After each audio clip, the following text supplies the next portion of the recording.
When we think of the Maurya Empire, two names instantly come to mind: Chandragupta Maurya, the founder, and Ashoka the Great, the empire's most famous ruler. However, between these two great figures stood a lesser-known but equally significant emperor, Bindusara. As the second ruler of the Maurya dynasty, Bindusara played a crucial role in consolidating and expanding the empire after his father, Chandragupta Maurya, established it. In this video, we'll uncover the life, reign, and impact of this often overlooked ruler. Early life and ascension to the throne. Bindusara was born around 320 BCE to Chandragupta Maurya and his wife, possibly Durdara. Some historical sources suggest that his birth was marked by a unique incident. His mother is believed to have died after consuming poisoned food meant for Chandragupta. However, Chanakya, the empire's chief advisor, saved the unborn Bindusara by extracting him from the womb, earning him the name Bindusara, meaning the one with a body covered in drops, possibly referring to the poison's effects. After Chandragupta Maurya, Bindusara ascended the throne around 297 BCE. He inherited a vast and powerful empire stretching from present-day Afghanistan in the northwest to the Bengal region in the east, and as far south as the Narmada River in central India. Political and military achievements. Bindusara was a formidable ruler who expanded the Mauryan Empire further into southern India. Ancient texts, such as those by Jain and Buddhist scholars, suggest that Bindusara's military campaigns led to the conquest of the Deccan region, though he did not extend his rule beyond the peninsular region.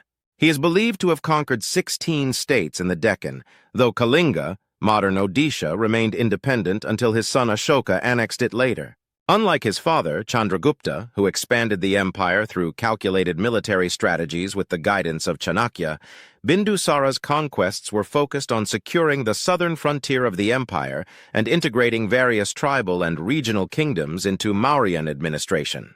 Greek sources, including those from Megasthenes and other ambassadors, mention that Bindusara maintained diplomatic relations with the Hellenistic world. It is said that he was referred to as Amitrochates in Greek records, meaning slayer of enemies.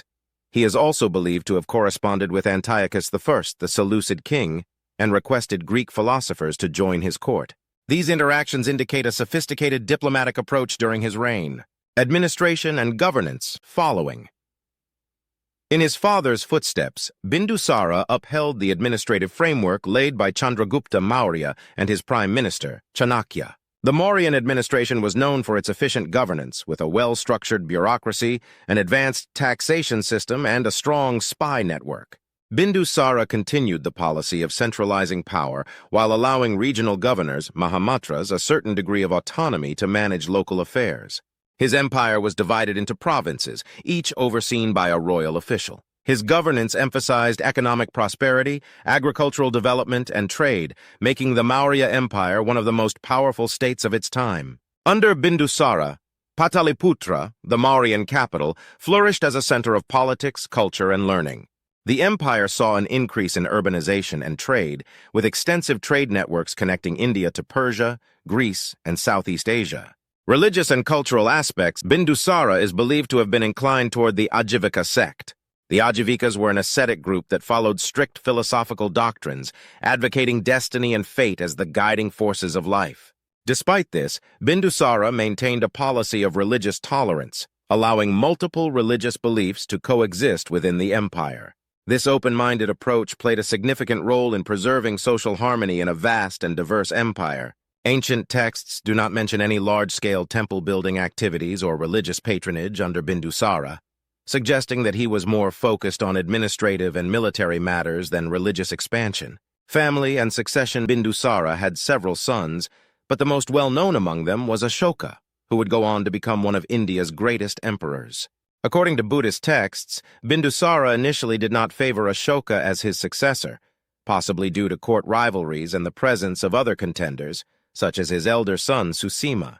However, after Bindusara's death in 273 BCE, a power struggle ensued among his sons. Ashoka ultimately emerged victorious, reportedly eliminating his rivals to secure the throne.